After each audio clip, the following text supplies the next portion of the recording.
Hello guys. Today we're going to talk about the brakes on these old Yanmar tractors. Now there's a whole deal with these things. Like the brakes, they're actually kind of really a bad design. Everything else about these tractors is amazing. Like this tractor is 50 years old.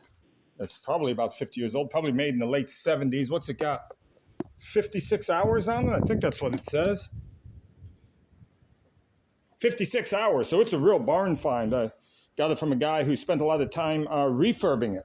It was just used to launch boats and kind of rusted out on a waterfront home. And the brakes stopped working. Now I got 3 of these tractors, and the brakes have stopped working on all of them. And each one has been a little bit of a drama. But I'm going to show you the not quite the 10-cent solution, but the cheap solution. Like I don't know, I probably got $20 into fixing the brakes on this on both sides.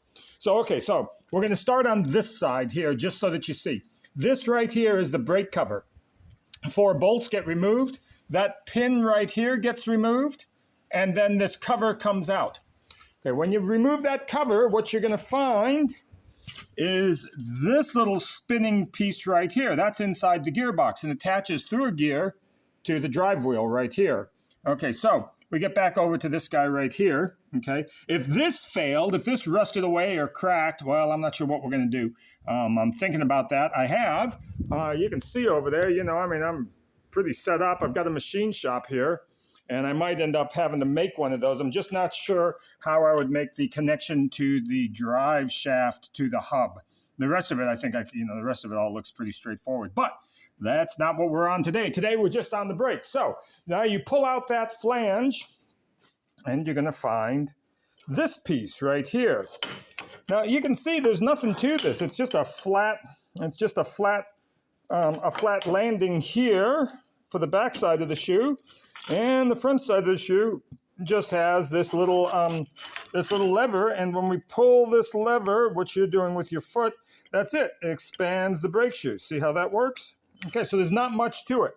I don't know. I look up and somebody's making brake shoes for these things. I think they get like $50 US per shoe. You need 4 shoes. That's $200. And I'm out here on a little island, so it's like another $200 to get it to me. $400. Are you kidding me? So what I did was I went to AliExpress. I see these on Amazon also, and eBay. So whatever system that you want to use. Now I ended up ordering AX100s. I wouldn't order these again, and I'll explain that in the next minute. But what happens is you get a box like this. I think these things were $5 a pair, and I just ordered enough for all of my tractors. And so, because I ordered 6, because I'm 1 for each, 2 for each tractor. Okay, well, for $6, $5, I mean, how much cheaper can you get a brake shoe? And they don't have to do anything. It's not like it's some specialty shoe. I mean, these things are absolutely basic. Okay, so the first thing that you do, because they're all slightly different, is go on over to your hub right here and measure the diameter of your hub. This one's 110 millimeters. These things are all metric. And this one is 28 millimeters wide. Now, the reason I wouldn't order those shoes again is because I didn't come down and measure. I just measured one of my an old shoe that was laying there, and it was 30 millimeters wide, but it turned out not to be from this tractor. And I got 1 set of shoes with this tractor, but I had some other ones laying around. But it turns out all of these tractors are slightly different in width on the on that hub. So you got to measure the hub, and then you can go to the websites and try to find a set of these shoes. Now, so I'm going to show you a set of these shoes, how they come out. See, they started like that. Okay, so see, that is round right there, because that's meant to go on a pin, whereas that area is flat. So I just ground that right out. Okay, these ended up being 29 and a half millimeters, and I needed 28. So I went over to this machine here with a respirator and just flattened them right down, and there's the dust from it.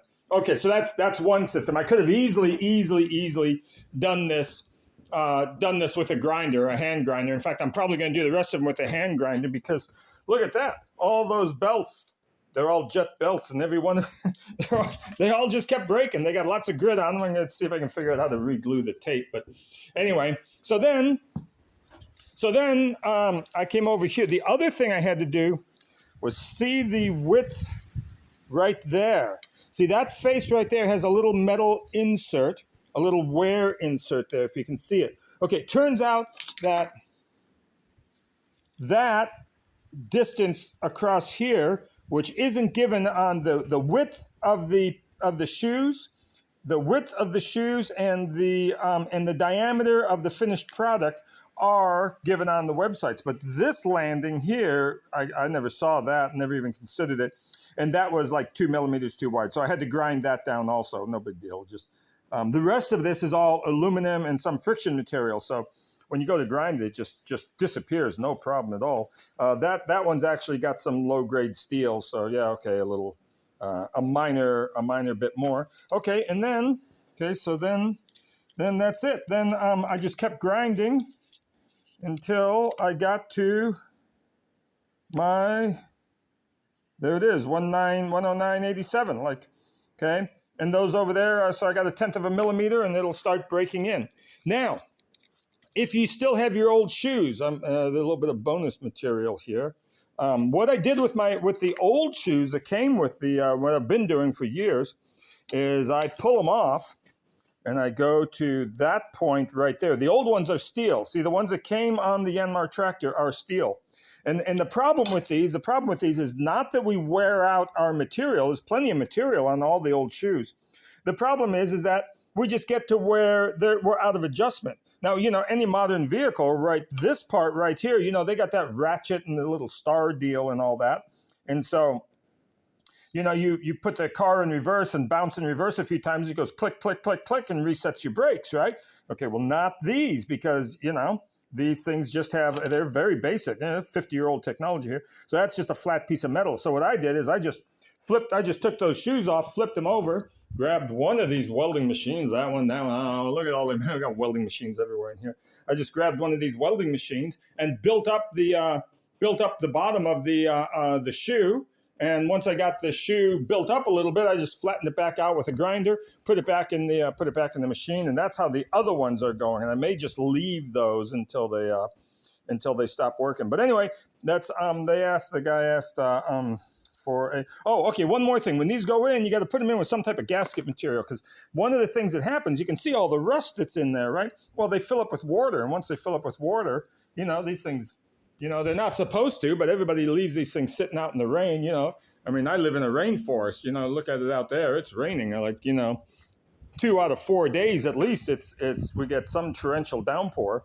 And that's kind of what happened was that thing, they get wet and they rust, and then water gets in there, and that's that. So, okay, that's the, I guess that's all I know about brakes, and that's what they asked for. So, okay, good luck, guys. I hope somebody saves some money out of this.